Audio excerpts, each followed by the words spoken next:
You're listening to Discography Discussion, episode 138, Onward to Olympas, hosted by Dan Terry. You can buy beer pretty much anywhere in Missouri. And Joseph Wren. Jeff is headed for a world of pain. Presented by discussmetal.com. And if your journey to Olympus includes quick-time events and extremely suggestive imagery, then you are ready for this episode of Discography Discussion. I am Joe. That is Dan. It's time to climb the mountain, find the multitude of gods and angels and Pegasus, find the fiery sword, decapitate some Medusas, turn zombies to stone. They were zombies, right? And then destroy them with whatever weapon we find in whatever game it is, right? I think that you forgot all the HD remasters. I did pick up the remaster of God of War 3 when I bought my PS4. I mean, that's good enough, I guess. Onward to Olympas, continuing our series on Facedown Records bands. Just want to shout out the Facedown Records appreciation group. This is a thing? I wasn't aware. It's on Facebook. You wouldn't understand. Facedown on Facebook? Really? You're Facedown on Facebook. You know you love it. They think they know who I am. They think they do. Well, I think I know who Onward to Olympas is. They're an American metalcore band from Salisbury, North Carolina. That's where I'm from. Well, I'm not from there. I was born in North Carolina, but I'm not from North Carolina. You guys should just work that out on your own. I'm not going to explain it. Actually, I think I did in the Seven Dust episode. You did. Shout out to Morgan Rose and Scott Bowling. What a motherfucker of an episode. That's all I have to say. That was a long one. I definitely can't say the same for this one. This one's going to be pretty short and sweet, and I apologize for that. But, Onward to Olympas, man, they are one of the more metalcore-based bands from Facedown Records. Pretty on point for the time. And we're gonna kind of dig into whether or not we think that was a good thing or a bad thing. But before we get to that, I would like to share a post that we got on Instagram. That's right. We have an Instagram. Got a comment on Instagram about our episode on Seven Dust. He says, awesome interview. Lots of things revealed by Morgan I've never heard before. Favorite band of all time, at Seven Dust Official and at Discography Discussion. So thank you for that. I'm really happy to be on Instagram. I've only been using it for a few weeks now and kind of kicking myself that I haven't been using it more. It's one of the easier platforms if you think about it. Take pictures, comment. Well, that was my problem. I was making it too complicated. We got a comment on episode 135. Shai Halud. This is from No Hype Beer Reviews. Such a fantastic episode. Discovered you guys when Shai Halud posted about this and have been listening to all of your episodes about bands I like. Keep it up. That means you've listened to all 137 episodes up to this point, right? Right. I mean, every single band that you like. That includes, like, what? Callisto, Viljarta, It Prevails. I gotta stop picking on it. Let it go, dude. Let it go. I know. I'm one with the wind and sky. We got a comment on episode 64, Il Nino. This is from Boogie M. Wow. In regards to my mispronunciation, I assume, Boogie M says it's pronounced Revolucion.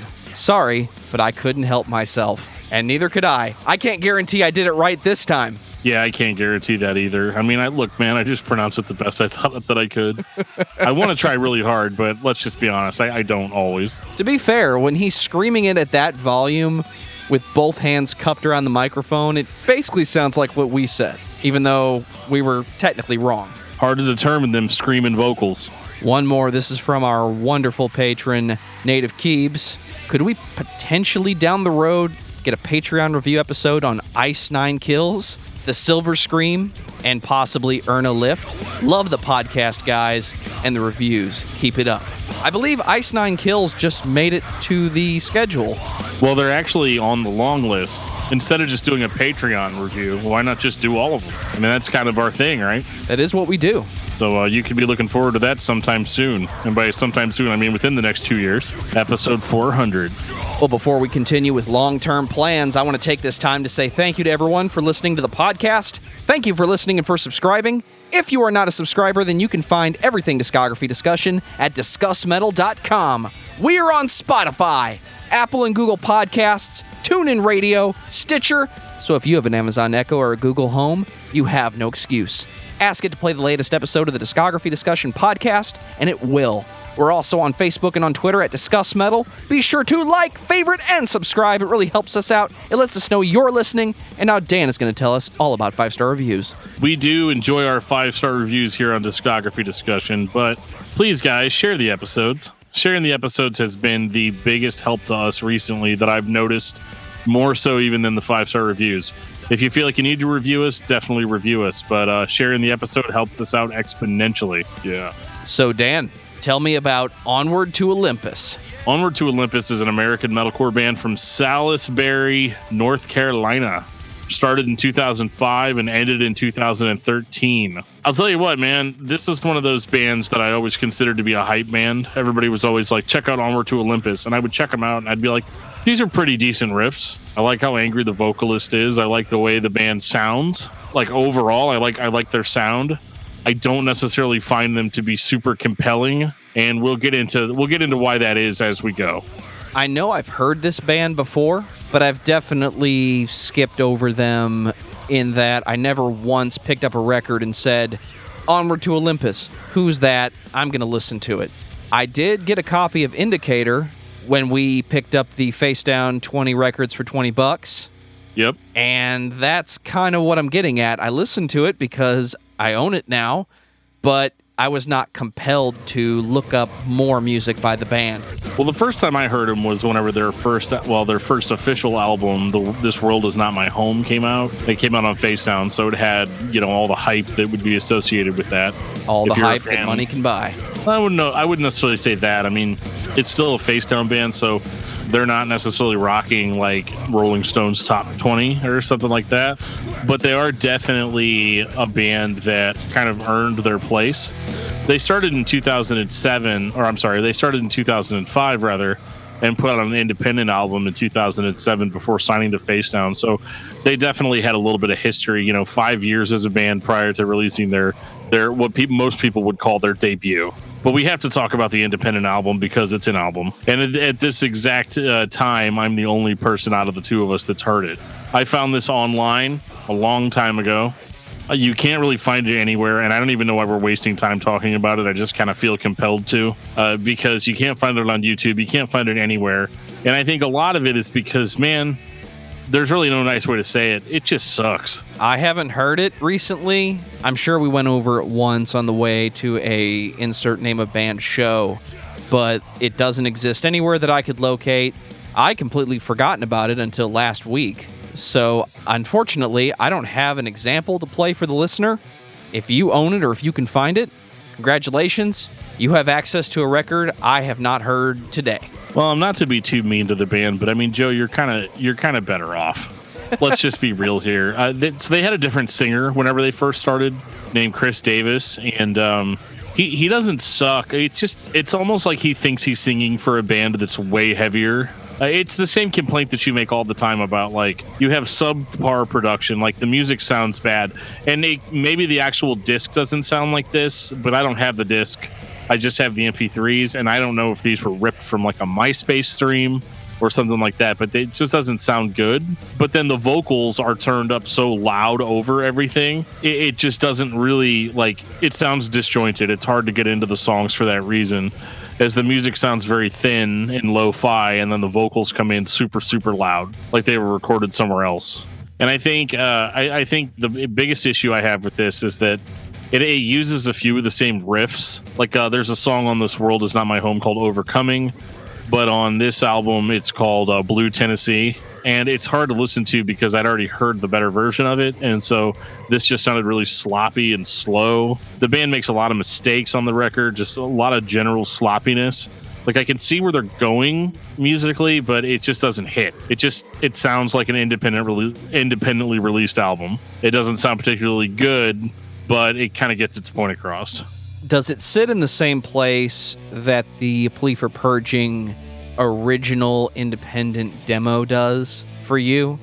That has drastically different versions of some of the same songs that would later be heard on the first record. The Betrayers comes to mind.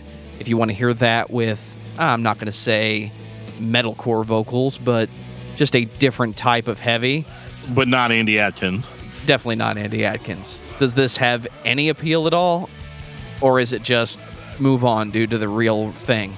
I appreciate what they did on the end of the beginning, from the sense that it sounds a lot like early like underground metalcore bands would have sounded like in 2007. It's a great timestamp, but there are much better records out there that play this style, and they move in so many different directions on this album because they're trying to be death metal, they're trying to be metalcore, they're trying to be hardcore, but none of it is concise enough. It's too all over the place, and the vocals are actually kind of grating on me. Even though I think if the album had been better produced, it wouldn't have bothered me as much. Because I will say that like his screams and stuff, like they're very, very, very brutal, and he gets into like some really deep guttural stuff that I am a fan of, but just doesn't sound good over this music. It's like decent vocalists, but not that good of a band. Do you think it's a good representation of what the band sounded like in 2008? Maybe. I mean, I would hope that they weren't this sloppy for too long. And, I definitely wouldn't describe the following 3 albums as sloppy either. So, I mean, I think they definitely figured it out, but I think this is just them, like, getting used to being a band. Now, they have an EP between this and The World Is Not My Home called Victory at All Costs, but I could never find that one. So that one could be a lot better, but I'm really not sure. 2010, This World Is Not My Home. Man, this thing starts off with a bang. Are you saying that you, sir, are the alien? I don't think that's what he's saying. Because it sounds like that's what you're trying to tell me. There's another band that said, I am the alien, much better than this in my eyes. But this isn't bad. This is metalcore. This is hardcore. It's 2010. Here comes the breakdown. Now I'm going to get guttural. And then the guitarist, I'm assuming, decides to sing the chorus nice and pretty. Yeah, I mean, it is amazing what 3 years of experience, getting a new vocalist, and Jamie King can do for your band. Holy shit, really? Straight out of the basement studios. This sounds like, in comparison to the old album, this sounds incredible. Like it's produced, some actual time went into it. Everything's loud, in your face, crisp, everything. I gotta say, I definitely like their vocalist Kramer on this album way, way more than I liked the other vocalist. This works as a standalone product. There's nothing here that really stands out to me. I hear that Haste the Day influence. I hear a little bit of 2010 emo, which you will tell me is not real emo. And while I agree, it's what the majority of people thought emo was. But this is straight metalcore. Only in the choruses, and I think that the clean singing in this band is relatively minimalistic throughout their career. I mean, the clean vocals are there, and I'm not gonna lie, I think that they're okay, but I don't think that they're so exceptional that they need to be there. Like, I'd almost like this more if it was just straight brutal the whole time. And again, that's just because Kramer has such a guttural, like, brutal voice. He just sounds really, really, really angry. It's kind of like when I'm listening to something like Living Sacrifice and the clean vocals kick in, and I'm like, oh, those don't really need to be there. No, just keep the heavy going, guys. You're doing just fine. And they play a lot of really cool riffs on this album. Like, it's more concise. They're not going all over the place stylistically. They have a goal in mind, and they execute it perfectly. This is kind of like, when we talked on the Demon Hunter episode, we talked about how, like, they were a gateway band to get you into heavier stuff. Onward to Olympus is kind of like one of the bands that you would go and check out whenever Demon Hunter wasn't doing it for you anymore. It's a lot heavier than that. It's a lot more extreme than that, and you don't really get the cheese from this band. However, there's nothing that they're doing on this record that is like super original. It's metalcore. It's straight metalcore. It's exactly what you would expect from a band that was tagged as metalcore. They don't really vary from that. So, like, part of me is like, yeah, why should they? They shouldn't have to, because they play their brand of metalcore very well. There's nothing wrong with it, but the only thing that kind of keeps coming back to me with this band is that, yes, while they are very good at what they do, they're just overall not super interesting musically. I mean, it's kind of like Hatebreed to a certain extent. Like, they don't sound like Hatebreed, but, like, you have a band that just does what they do really, really well. And they never really vary. They never really go away from that. That's pretty much what Onward to Olympus is. And on an album like This World Is Not My Home, there's definitely, like, I enjoy it while I'm listening to it, but I don't necessarily remember a lot of it.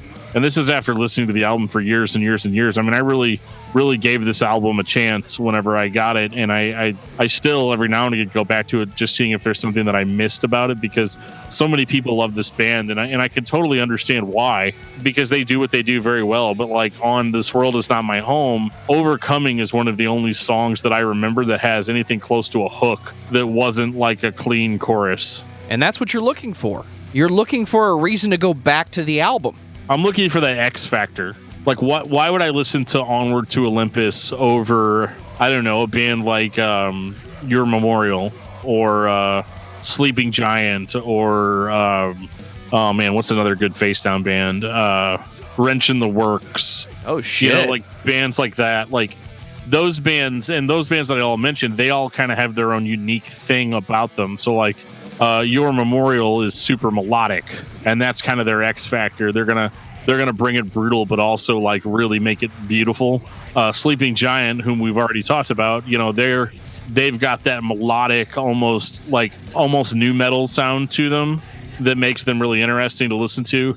Wrench in the Works is more like a throwback band to like more of like the noisecore, metalcore that we got in the early 2000s. Onward to Olympus, in comparison, while still being a really good band, being really tight musically, they're just playing whatever the modern style is at that time. And so it loses points for me because I enjoy it when I hear it, but I can't really go back to it very much. 2011, The War Within Us. The War Within Us is definitely a step up from This World Is Not My Home, in that they are more mature songwriters. They kind of get to the point faster on this record. But I kind of want to take a minute to kind of make fun of some of the reviews that this album got, because I remember picking this up as a new release, and while again I was not disappointed at all, there was a Christian music publication called Cross Rhythms that used to write reviews for bands. The reviewer says one of the dumbest things I've ever heard a reviewer say about a band like this. He goes, "It would be easy to define this as simply metalcore, but it also contains punishing double bass, balanced breakdowns, blast beats, and heavy guitar grooves." Okay, so metalcore. By definition.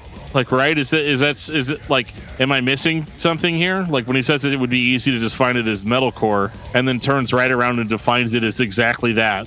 I don't think the person that wrote that review had a defined definition of metalcore, which tells me they came to it kind of their own route. That person must have taken their own journey to what metalcore is and came up with their own personal definition for what it's supposed to be, which is exactly what metalcore is if you read that review. I think at that time people just thought metalcore meant Under Oath or Demon Hunter or like these bands that aren't really metalcore if you really think about it. Because, like, I mean, even a fantastic band like Living Sacrifice is still metalcore. It's just that people use it as a dirty word, so people don't like using the term, where it's not necessarily a slight. Like, that is what this band plays. And I mean, I can get into this album and that, yeah, they definitely don't do anything original, but they're really good at what they do. And this album is tighter. It's a little bit heavier. It's got a little bit of that studio assisted, bass drop when the breakdowns hit. And I'm okay with that. I don't have a problem with it. There's a different clean singer on this album. And he actually sounds a little bit more like what you would get from bands like this at the time. I dare to say, Joe's definition of emo kind of fits here. There's a little bit more of that on this album, but I think it's interesting that this got as much praise as it did. And really, probably the best review that I read on this was from Indie Vision Music, where the reviewer says this is an extremely solid album from an up-and-coming band. And I think that's the most honest way to describe it. In 2011, a good record by a band that has not been around very long is the opposite of a bad thing. That's exactly what you want. Because if they're not going to blow you away with something totally original that you've never heard before, or at least that you can't recall, then you want something that you recognize, but it can't be a direct ripoff or a direct lift of someone else. Nobody's going to write Lead Us Home and call it something else. Right. And they don't do that. Onward to Olympus sounds like Onward to Olympus. They have their own sound, and a lot of bands can't say that. I'll criticize it. They have the stock open C breakdown, everybody jump up and down and do the Andy Adkins aerobics thing. They've got that. So does everybody else. It's the most criticizable thing that existed in metalcore. Everybody did that dun dun dun dun dun dun, but that's what we were there for. All right, let's get moving. All right, now they're going to play fast and we're all going to circle. Okay, now they're doing that thing again. Everybody dun dun.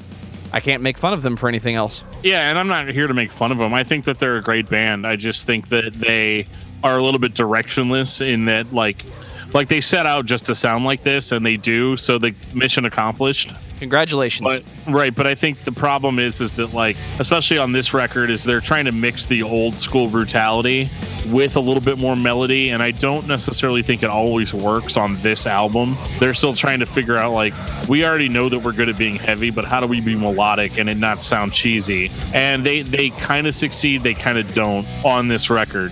It's really not until the next one that I really feel like they came into their own from a sound perspective. 2012, Indicator. The first time I heard this, I was like, oh man, this sounds exactly like their other albums. Like, these 3 albums, you could, like, I was staying up really late whenever I was prepping up for this, and I was playing Diablo 3, and I started with This World Is Not My Home and let the albums play as I played the game. And I thought, I remember like an hour and a half had passed, and I was like, man, this album never end? I feel like there's been like 30 songs, and I was already on this album. And I was like, oh, okay, well, that makes more sense. But it wasn't until I heard track 3, Wolf's Jaw, that I was like, okay, this is what they were trying to do on the last album. They didn't reach it on the last album, but they've reached it here. They've finally written a song that actually has a little bit more grit to it. It has a little bit more, like a little bit more X factor, a little bit more like something for me to come back to. What is it about this song that makes you want to come back to it? It has a chorus, and it's by far not the only Onward to Olympas song to have a chorus. And like typically, you guys have heard me review albums, I don't always like choruses, but I feel like this one really pulled it all together. Having a nice melodic chorus kind of mixed in with like heavier breakdowns that really go for the throat, it has a nice contrast to it. They had a lot of trouble reaching that point again, though. They even had a few guest appearances on this album. They had Ryan from For Today and Zach from Sent by Ravens on tracks 5 and 6 respectively, and that helps a little bit. But I mean, track 6 isn't even really a song, so they like to keep their albums short and to the point, and I think when you're playing this type of metalcore, it's kind of the best thing that you can do. Your album is going to be the length of your set. Correct. Proportional to your starting position in the overall lineup. So if you're playing second or third in a 5 or 6 band lineup, you're going to play for 30 minutes. And yep. I think there's a limitation in the majority of these metalcore bands from this era. I don't know if it's a benefit that they record 30 minutes worth of music and then the album's over, or if it's a limitation.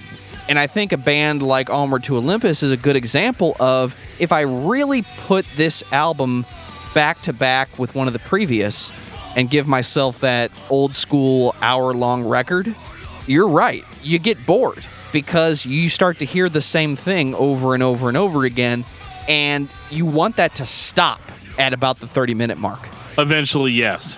And I think this album has value in that if you're a diehard Onward to Olympas fan, they gave you what you want. They didn't change. They didn't, sell out or whatever. They just continued to do the same thing that they've always done. And I think that's a good thing and a detriment to them, because I never felt like this band really struck out in a direction that was all their own. I don't feel like they sound like themselves, but like if you really break it down, like Kramer is a good screamer, but his voice has never really varied at all throughout 3 albums. It's the same harsh guttural vocal that you've always received in a deeper register.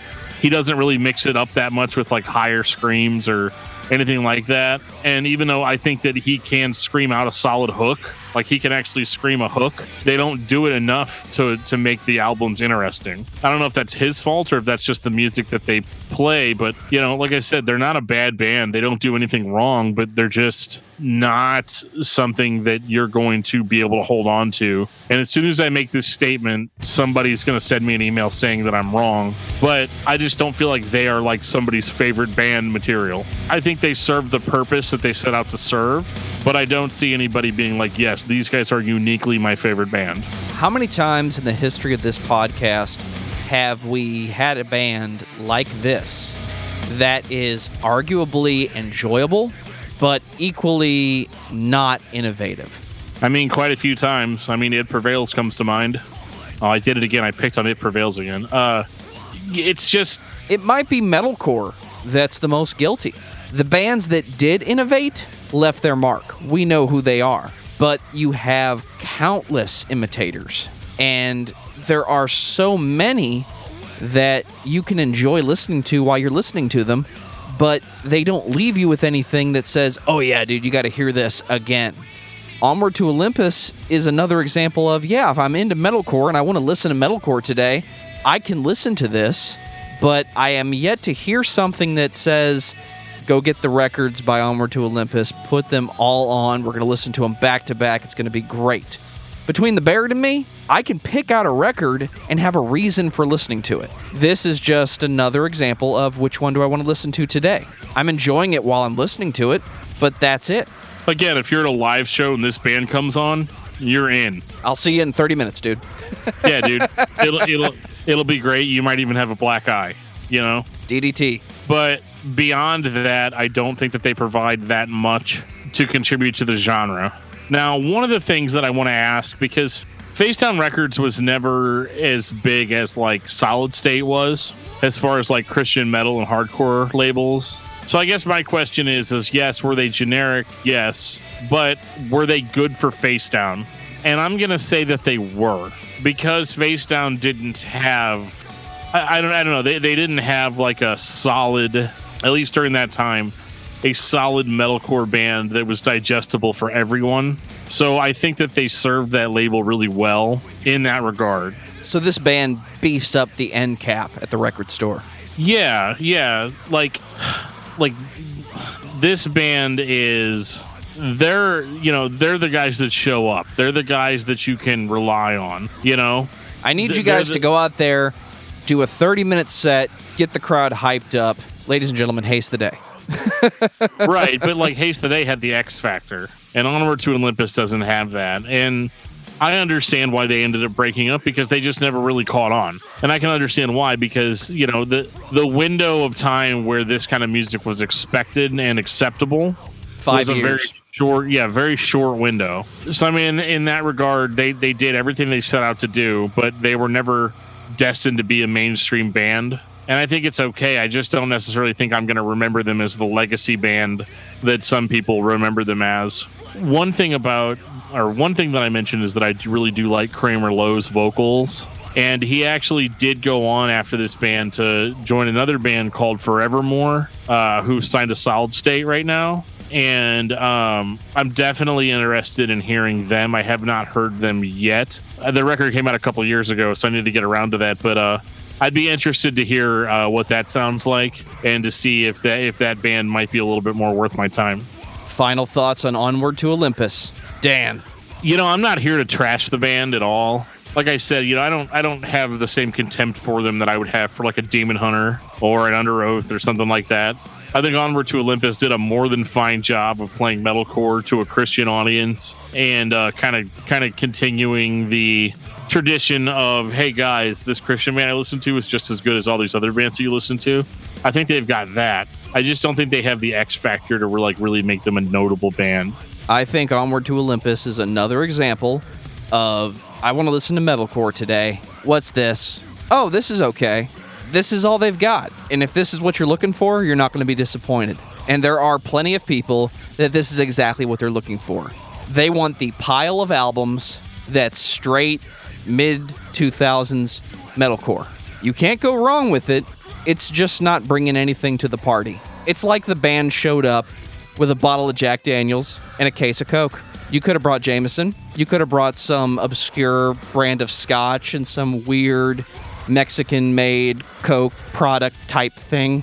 What's not to love? Dan, what's your album of the week? My album of the week is by a band called Means. It is called In Red Grace. It was sent to me, thankfully, by the drummer of Means. It was the only album by them I didn't have and I couldn't find. So thank you for that. I've really been enjoying it. Continuing the glorious pirate metal marathon I've been experiencing lately, my album of the week is Elstorm. No grave but the sea. Nice. Now if I could just find a band with an album called Release the Kraken.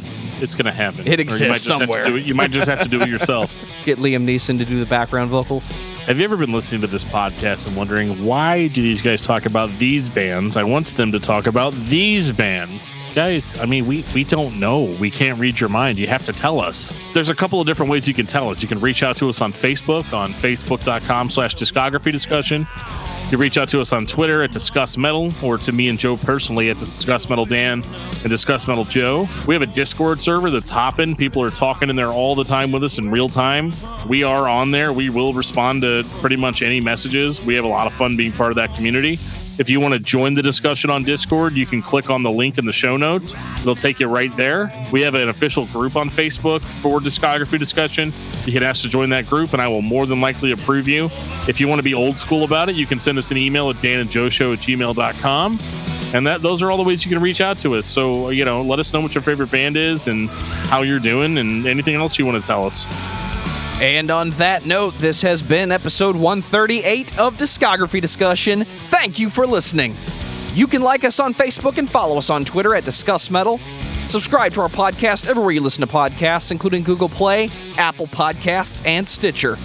Visit discussmetal.com for all things discography discussion, and please send questions and comments to danandjoeshow@gmail.com.